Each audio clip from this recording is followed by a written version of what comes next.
뭐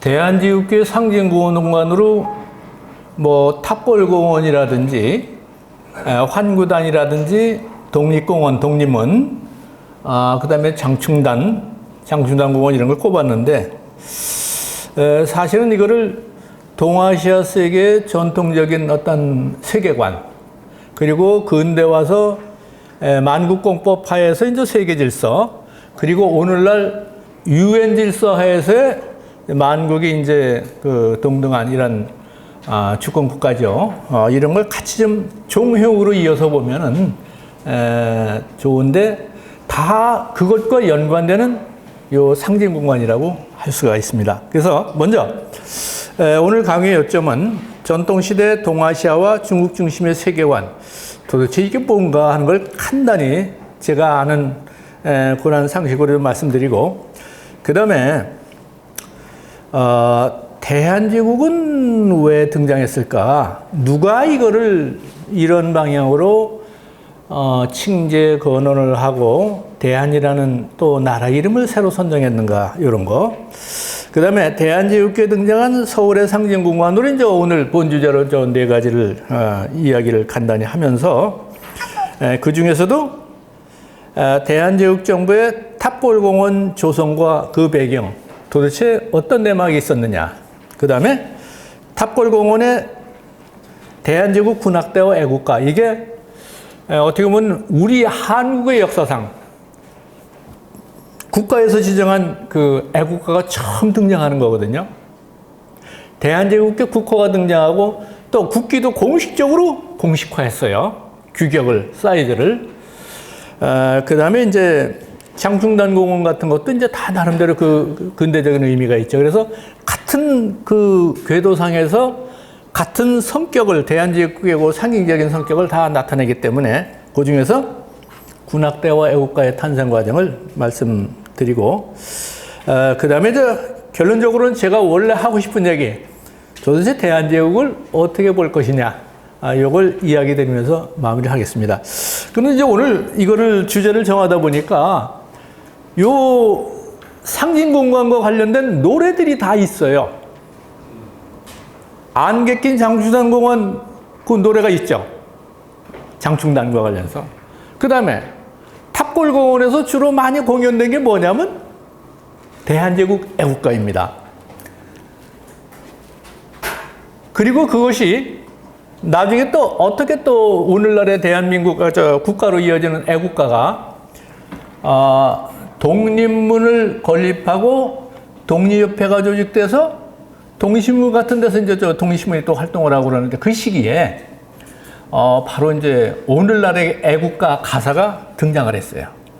그래서 일제하에 보면은 이제 곡이 따로 작곡이 안 됐기 때문에 그것이 뭐 올드랭 사인의 그 음을 활용해 가지고 노래로 부르고 그리고 이제 나중에 안익태 선생이 작곡을 해서 이렇게 오늘날의 애국가로 나타났죠. 그러니까 그게 이런 거 세 가지 곡을 한번 다 들어보면서 진행을 하면 어떨까 하는 생각이 듭니다. 자, 이거는 천화도입니다. 뭐 이게 많이 그 여러 가지 중국에서 나온 자료 중에 많이 그 활용이 되는 건데 이거 말고도 뭐 천화도를 그린 게 삐뚤삐뚤 뭐 이상한 형태 어떤 건 네모 형태로도 나타나고 기이한데 이 가운데 중국이 위치해 있죠. 중국 중심의 세계관, 중국 중심의 어떤 우주관, 이것이 같이 이제 전통시대에 존재해 왔죠. 자, 그런데 전통시대의 그 동아시아 세계, 동아시아 질서라는 게 도대체 뭔가? 이거 뭐 사상적으로, 철학적으로 따라 들어가면 굉장히 복잡하고 힘들어요. 근데 아주 간명하게 단순하게 이렇게 정리를 하자면은 동아시아의 리더인 중국이 유일하게 하늘의 명을 받아서 이 지상에 내려와 가지고 천하를 다스리는 것. 그 천하라는 건 중국이 지배하는 뭐 중국 가운데 있는 중국 땅덩어리뿐만 아니라 주변의 변방들까지. 중국의 입장에서는 다 변방이죠. 또 원래 이제 땅도 넓고 물질도 물산도 풍부하고 여러 가지 군사력 또 여러 가지 문화의 수준도 오랫동안 오랜 세월 동안 제일 앞서갔으니까 지배자가 될 수가 있었죠. 자, 그러다 보니까 진시황 이래 또 그 이전서부터 여러 가지 얘기가 나옵니다만은 그렇게 이제 천하라는 그 이야기들이 나오고 그 다음에 천하의 중심은 중국이다 하라는 얘기가 나오고 그러면서 주변국에게 책봉을 해서 제후국이 이렇게 전립하는 것으로 이게 이제 이 제후국이라고 하는 건 중국의 천하 사방 다 그 변방에 위치한 나라들이죠. 근데 위치한 나라들을 다 오랑캐라고 이렇게 지칭을 했어요. 자기들보다는 격을 낮춰서. 그래서 동이, 서융, 남만, 북적 이런 식으로 했죠. 근데 그 중에서 우리는 동이족이라고 하는데 적어도 중국 문명 다음에 두 번째는 간다 그래가지고 역사적으로 좀 대우를 받긴 했어요. 자, 그런데 이걸 너무 멀리 올라가면 너무 복잡하고 저도 거기까지 복잡해서 잘 이해하기 어려운 점이 많아요. 근데 현실적으로 요즘 미국이 세계를 이끌어가고 그 이전에는 미국과 소련이 세계를 또 이끌어가고 그 이전에는 대영 제국하고 제국 국가들이 이렇게 천하를 갖다 이렇게 이끌어갔는데 어떻든 전통 시대 동아시아는 중국이 파워 면에서 문화 면에서 모든 면에서 앞서갔죠. 그래서 중국의 그 세계관이라는 것은 중국이 천하의 중심이다. 그래서 중국을 다스리는 사람은 하늘의 명을 받고 이 땅에 내려와서 천하를 다스리는 사람. 그래서 하늘의 아들. 하늘은 누가? 황천상제가 있죠. 그래서 이제 중국의 황제는 천자라고 이렇게 했어요. 이게 황제라고 천자를 바로 황제라고 하는데 황제라는 이름을 제일 먼저 만든 게 누구예요? 중국의 진시황입니다. 여러 분열됐던 나라들을 통일하면서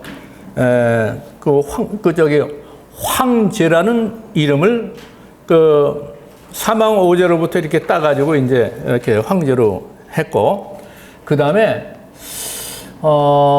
진시황이 참 업적이 많죠. 물론 여러 가지 참 엄청 요즘으로 얘기하면 독재라 그럴까요? 또 엄청난 철권 통치를 행했는데 중국 역사상에서 이렇게 이제 통일 왕조를 이루고 그 다음에 천하 질서를 잡는데 기준이 되는 도량형 이걸 통일을 했어요. 그래서 수레가 가면 수레의 규격이 옛날에 여러 나라로 다 분할되어 있었잖아요. 육개국이라는. 그래서 그 나라마다 가령 도량형 무게를 재는 기준도 다르고 한 대라고 할 때 한 대의 기준이 다 나라마다 다르고 수레도 규격이 다 달라서 이게 통일이 안 되면 천하는 통일했는데 그 지역마다 다 다르면 이게 질서가 안 잡히잖아요. 그래가지고 이제 각 나라로부터 그 도량형의 기준이 되는 걸 다 끌어모아가지고 그래서 모을 집자에다가 저울 재는 거를 형이라고 그랬죠. 그걸 가져오라 그래가지고, 이제 권형이라고 그러잖아요. 자와 도량형 기를 다 끌어모아가지고, 그걸 딱 합쳐가지고, 분할을 해가지고, 평균치로다가 기준을 정해서 도량형 기준을 삼았어요.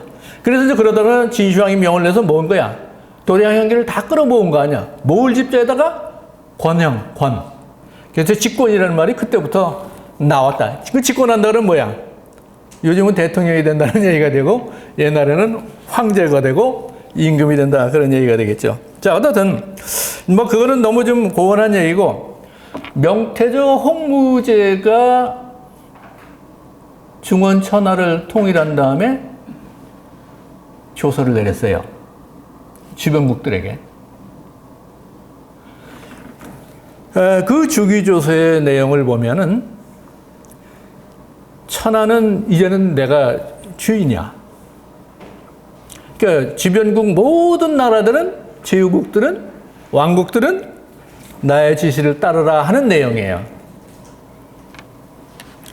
천하는 이 모든 중국이 지배하는 이 천자가 지배하는 것 외에는 전부 이제 그 변방의 제국들이 있는데 천하 이 세계는 다 사해라고 이렇게 얘기를 하죠. 사해는 한 집안이다.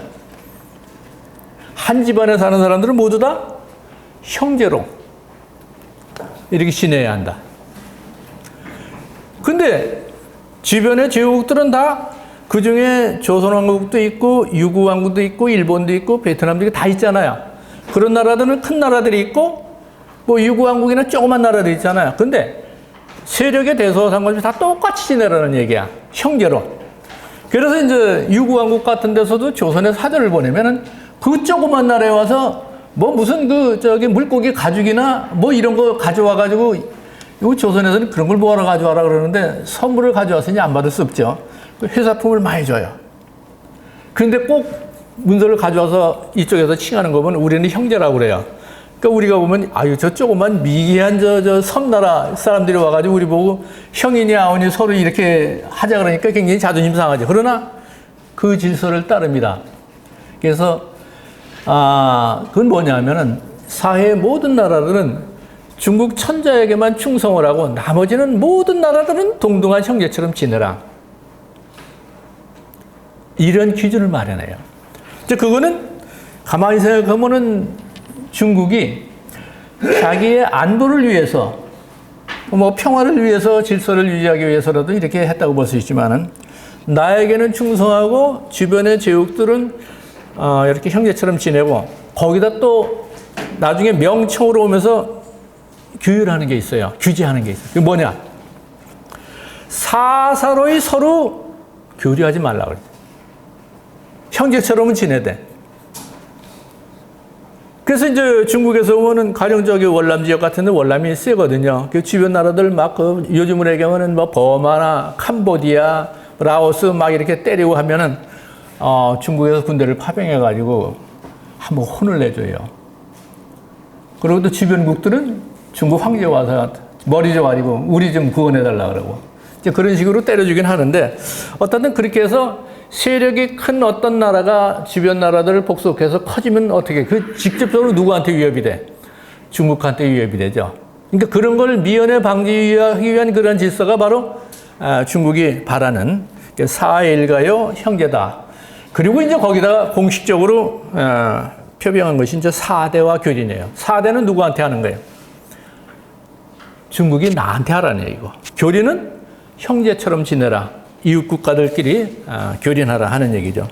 근데 옛날에 우리 저 역사서에서 보면은 너무 저 주체적인 걸 많이 강조하다 보니까 조선 역사를 쓸 때 4대 교린 정책은 조선이 주체적으로 우리가 중국에게 대해서는 4대를 하고 주변 나라의 교린이라는 것은 사실은 그 야만의 나라 우리보다 저열한 여진이나 외나 육구 이런 데에 대해서 낮게 대하는 것이다 이런 식으로 해석할 때도 있었어요. 그런데 4대 교린의 본래의 의미는 이거를 창안하는 건 우리 조선이 아니라 중국이에요.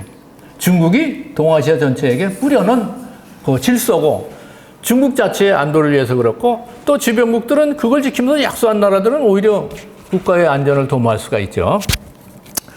자, 그래서 이제 제후국은 중국에 대해서 정례적으로 사절을 보내서 인사를 하고 조공을 합니다. 그게 큰 나라에 대한 섬기는 섬길사자죠. 예를 표현하고 또 큰 나라는 작은 나라에 대해서 자소, 사소 이런 표현이 맹자에 나옵니다. 그렇게 해서 이제 유지가 되는데 사실 사소라고 하는 것은 작은 나라를 갖다 잘 대우해 준다 하는 얘기인데 중국의 안보에 위해가 되면은 그런 거 없어요. 그냥 때려버리는 거죠. 그건 대외적으로 표현한 것이고 그 예나 지금이나 그건 변함이 없는 것 같아요. 그런데 그걸 가장 상징적으로 보여주는 거는 중국 황제의 권위를 보여주는 것은 주변국의 왕이 등장하면은 새로 책봉이 왕이 이제 이렇게 옹립이 되면은 그 누구한테 사인을 받아야 돼요? 중국 황제한테 사인을 받아야 됩니다. 그러니까 조선 왕조 500년 동안 모든 역대 임금하고 또 왕자가 탄생하거나 또 왕비가 책봉되거나 하면 전부 다 중국 황제한테 보고하고 가서 허락을 받아야 돼요. 이제 여기 보면은 금인과 고명이라는 게 있죠. 여기서 가서 아유 새로 이제 우리가 뭐 태종이 즉위했습니다. 그러면 중국 황제한테 고하고 사절에 가서 고하면은 거기서 금이라는 것은 인장이죠. 직인이나 마찬가지예요. 고명이라고 하는 것은 문서, 그러니까 임명장입니다. 그러니까 이런 식으로 고종 때까지 계속 그렇게 해왔어요. 이제 이런 걸 상징적으로 이제 그러다 보니까 명때, 청때, 명나라, 명태조간이로 그다음에 명성조, 영락제 때 이거를 건립을 했어요. 이것은 북경에 가보면은 그 저기 자금성 남쪽에 천단이라고 있죠. 그 천단에 여러 구조물이 있어요. 이거 뭐 저 중국에서 정말 중국의 유명한 건축학자 중에 양쓰량이라고 하는 사람인데 양계초의 아들이죠.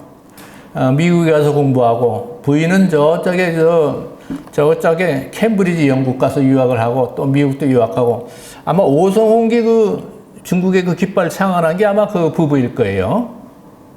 그리고 그 양계초의 아들은 그 부부가 다 건축, 역사, 뭐 디자인, 뭐 철학, 뭐 문학 모든 면에 너무나 그 뛰어난 인물들인데, 아무튼 현재의 중국 입장에서는 정말 그 국보급의 인물들이라고 할 수 있죠.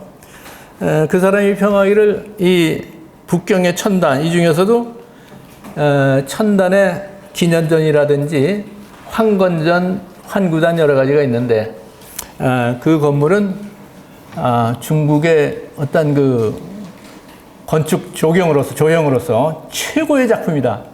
그래서 이제 세계문화유산에 물론 등재가 됐고 중국에서도 특 AAAA가 5개 정도 붙더라고요. 그런 정도의 작품이라고 이렇게 평가를 했는데 여기 이제 요거는 이제 기년전이에요. 기년전 말고 환구단 그다음에 이제 황궁 여러 가지가 있는데 그 중에 요거는 기년전입니다. 그래서 중국을 많이 이제 해외로 알리는 홍보하는 홍보물에 보면 대체로는 자금성이나 이런 북경 천단에는 요 기년전 이런 게 좀 많이 등장을 하죠. 자, 그래서 이제 여기 북경의 천단은 뭐 하는 곳이냐? 황천상제의 명을 받아서 이 지상에서 모든 천하들 다스리는 하늘의 아들 천자 즉 황제만이 하늘의 신에게 고하고 뭐 요즘으로 얘기하면 국태민안을 기원하는 이러한 의례를 행하는 곳이라고 할 수가 있죠.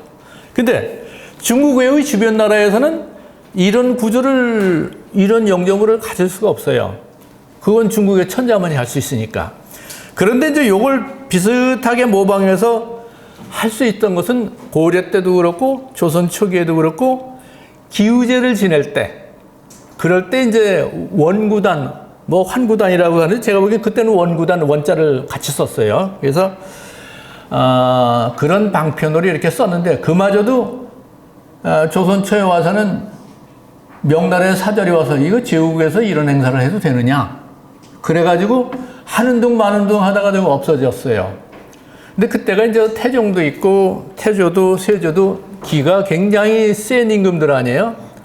중국에 대해서 그러한 그 안으로는 엄청난 그 기가 센 그런 임금들인데도 불구하고 이 4대 교린의 질서, 이 어떤 그 중국의 어떤 통제 시스템에서는 뭐 모든 걸 따라야지 어쩔 수가 없죠. 자, 그래서 기우제 같은 것도 이제 그렇게 됐다가 나중에 이제 대한제국에 와서 이제 그걸 건립하게 됩니다. 자, 그런데 이러한 것이 등장하는 요건 영은문이죠.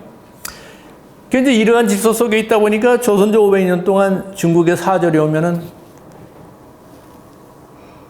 그 은혜로운 중국의 사절을 맞이하는 문이에요. 영은문. 그리고 그 옆에 모화관이라고 지어가지고 중국의 사신을 접대를 합니다. 수도 서울로 들어오기 직전에 거기서 머물다가 나중에 이제 서울로 들어오면은 요즘 저쪽에 저 소공동에 있는 환구단 터가 있고 이제 그 황궁을 건물이 있는데 그쯤 와서 이제 유숙을 하게 됩니다. 자, 이제 이런 것이 있었는데 결국 이것이 다 중국이 지배하는 동아시아 세계에서 중국에 의뢰를 행하고 우리가 조공국으로서 500년 동안 이렇게 명나라뿐만 아니라 청나라까지도 지속된 그 과정이죠.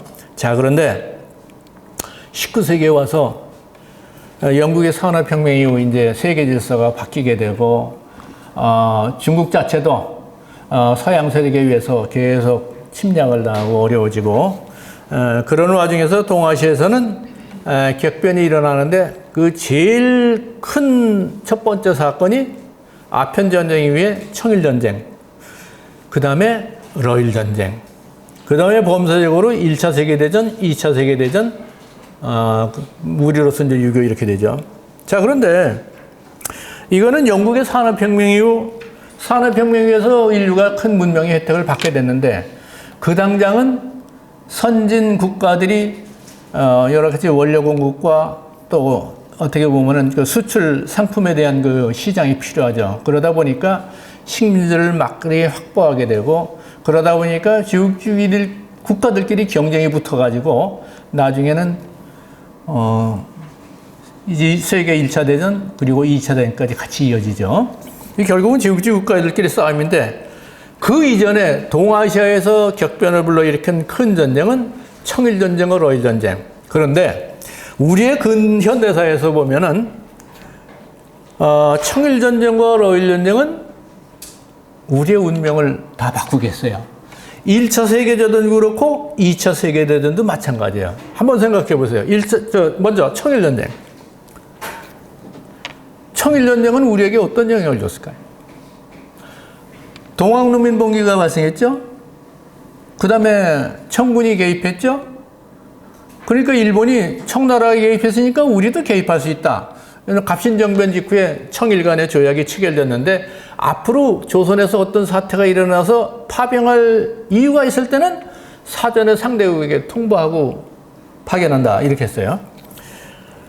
근데 청국이 그거를 진행하는 과정에 법적으로 절차를 좀 밟았는데 일본에서는 꼬투리 잡아가지고 우리도 개입할 수 있다 해가지고 이제 결국은 일본이 명치유신이래 목표로 삼았던 조선 정복 이거까지 가게 돼. 그래서 청일 전쟁으로 인해서 조선이 운명을 다할 상황이 됐어요. 거의 조선이 망했다고 보면 돼요. 그 다음에 또 넓게 보면 러일 전쟁은 청일 전쟁 이후에 대한제국이 탄생했는데 러일 전쟁을 통해서 결국은 일본이 러시아를 배제하고 대한제국을 독차지할 수 있는 그런 배경이 됐죠. 청일 전쟁에 의해서 조선이 이렇게 거꾸러지고 러일 전쟁에 의해서 대한제국이 거꾸러지고 자 일자로 가는데 제1차 세계대전의 결과로 파리 강화 조약이 체결되죠.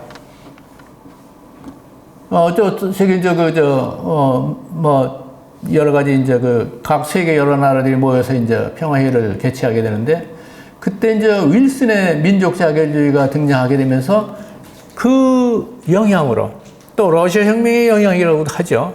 또 우리는 일제하에 10년 동안 이게 잠재했던 여러 가지 이제 그 고통이 우리가 독립해야겠다. 이런 마음이 같이 합쳐져 가지고 여러 루트로 뭐 동경에서 또 상해에서 또 국내에서 그런 움직임이 일어나 가지고 결국은 기미 독립 선언서라는 게 나서죠. 기미 독립 선언서는 우리 역사에서 정말 공식적으로 공표된 그 인류사에서 보면은 영국의 뭐 권리청원, 권리장전, 그 다음에 명예혁명, 그 다음에 프랑스의 그 혁명, 그 다음에 뭐 미국의 독립선언 여러 가지 다 합쳐도 그거에 전혀 손색이 없는 아주 우리 민족사상 최고의 그 명작이라고 할 수 있는 선언서가 나왔죠. 정말 독립선언서는 굉장히 좀 우리 역사에서 크게 봐야 할 또 전 민족이 같이 동참을 해서 이렇게 선언한 거죠. 그래서 그 결과는 뭐가 탄생했어요? 대한민국 임시정부가 탄생했습니다. 자, 그래도 나라는 찾지 못했는데 나라를 찾게 된 계기는 제2차 대전의 결과로 45년의 해방을 맞고 물론 3년 동안 미군정이고 북한은 소군정이 있어가지고 굉장히 어려웠는데 적어도 이 남쪽의 대한민국만큼은 자유민주주의 체제 이렇게 자유진영으로 편입을 해가지고 대한민국을 탄생을 시켰어요. 그래서 우리가 오늘날 이렇게 여러 선생님들도 우리 서로 마주하고 좋은 시간을 보낼 수 있지 않나 이런 생각을 합니다. 그러니까 네 번의 전쟁은 사실은 그래서 전쟁사가 굉장히 중요하다고 볼 수가 있죠. 거꾸로 올라가면 임진왜란 한번 보세요. 병자호란 보세요. 병자호란에 의해서 명청교체기에 거의 어떻게 보면 대외 정책을 좀 어떻게 좀 우리 마음대로 어떻게 해볼까 하다가 완전히 그냥 송두리째 거의 꿀딱 넘어갈 뻔해. 근데 역사상 한반도를 뭐 여러 그 중국의 역대 왕조가 침략을 했지만 완전히 이렇게 뭐 중국으로 편입을 안 시켰어요. 왜 그랬을까? 이건 우리 장혁 선생님께 여쭤보고 싶은데 그 여러 가지 내력이 있죠. 그다음에 임진왜란도 엄청난 타격을 줬고 또 조선왕조 개창은 뭐 저쪽에 원에서 명으로 이렇게 교체될 때 그런 대륙의 변화기에 또 이렇게 탄생을 했어요. 그러면 결국 우리의 운명이라고 하는 거는 주변 국가 사이의 어떤 주변의 변화라든지 세계 질서의 변화 이런 것과 직결된다고 볼 수 있잖아요. 앞으로 지금 뭐 우크라이나 러시아 아니면 또 미중 이런 그 패권 경쟁이 일어나는데 우리의 운명 우리가 주도해 나갈 수 있는 게 아니라면 우리는 굉장히 좀 거기에 또 영향을 많이 받지 않을까 뭐 이런 생각을 합니다. 자, 그래서 청일전쟁 직후에 여러 가지 사태가 벌어집니다.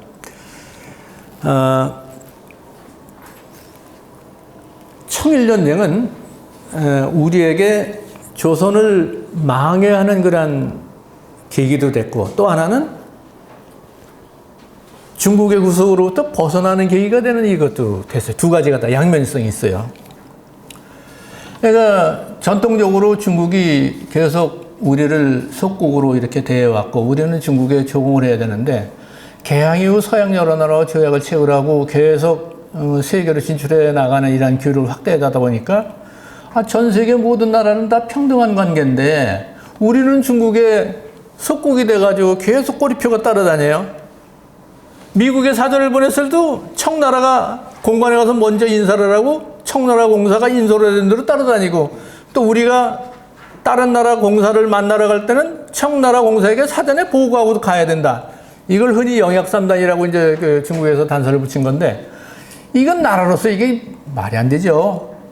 이제 그 당시에는 그게 천국에서 요구하는 것이었고 그 다음에 세계 모든 나라와 동등하게 조약을 체결했는데 청나라에게만 계속 사절을 보내고 그러니까 청나라는 다른 나라와 대등한 관계인데 우리도 다른 나라와 대등한 관계인데 청나라와 우리 관계는 불평등한 관계 아니에요. 참 이거 그 당시 사람들이 얼마나 그 머리 아파했을까. 일일이 중국에 또 허락을 받아야 되고 이런 관계였죠. 그래서 이제 이런 문제가 계속 그 갑신정변을 일으킨 김옥균도 얘기를 했고 원래 그 사상적으로는 조선 후기 실학자들이 뭐 지구는 둥글고 중국이 중심이 아니라 돌아가면 우리도 중심이 될 수 있다. 지구이 돌려보면은 그런 사고가 싹 트기 시작했고 점점 싹 터와가지고 결국은 기회를 잡은 것이 청일전쟁. 청일전쟁 때 어떻게 했느냐? 시모노세키 조약을 통해서 청일과 강화 조약을 맺죠. 그 제1조에 청국은 조선이 자주 독립국임을 확인한다라고 했어요. 물론 이 역량의 배상금을 청국이 확보해가고 대만, 요동반도, 팽오도를 확보해가고 이제 이런 게 있었죠. 그래서 그 제1조 그 중에서도 상징적으로는 제일 중요한 부분이죠. 상징적으로 조선은 청국으로부터 자주 독립했다라고 일본이 선전을 많이 했어요. 그리고 일본은 청국이 지난 500년 동안 조선이 지난 500년 동안 중국에 4대 정오를 해왔는데 우리 덕분에 독립국가가 됐다. 청국의 구속으로도 벗어났다. 그래서 우리가 조선을 위해서 일으킨 의로운 전쟁이다. 그래서 의전이라고 이제 표방을 했어요. 좋아. 거기까지는 이해를 하는데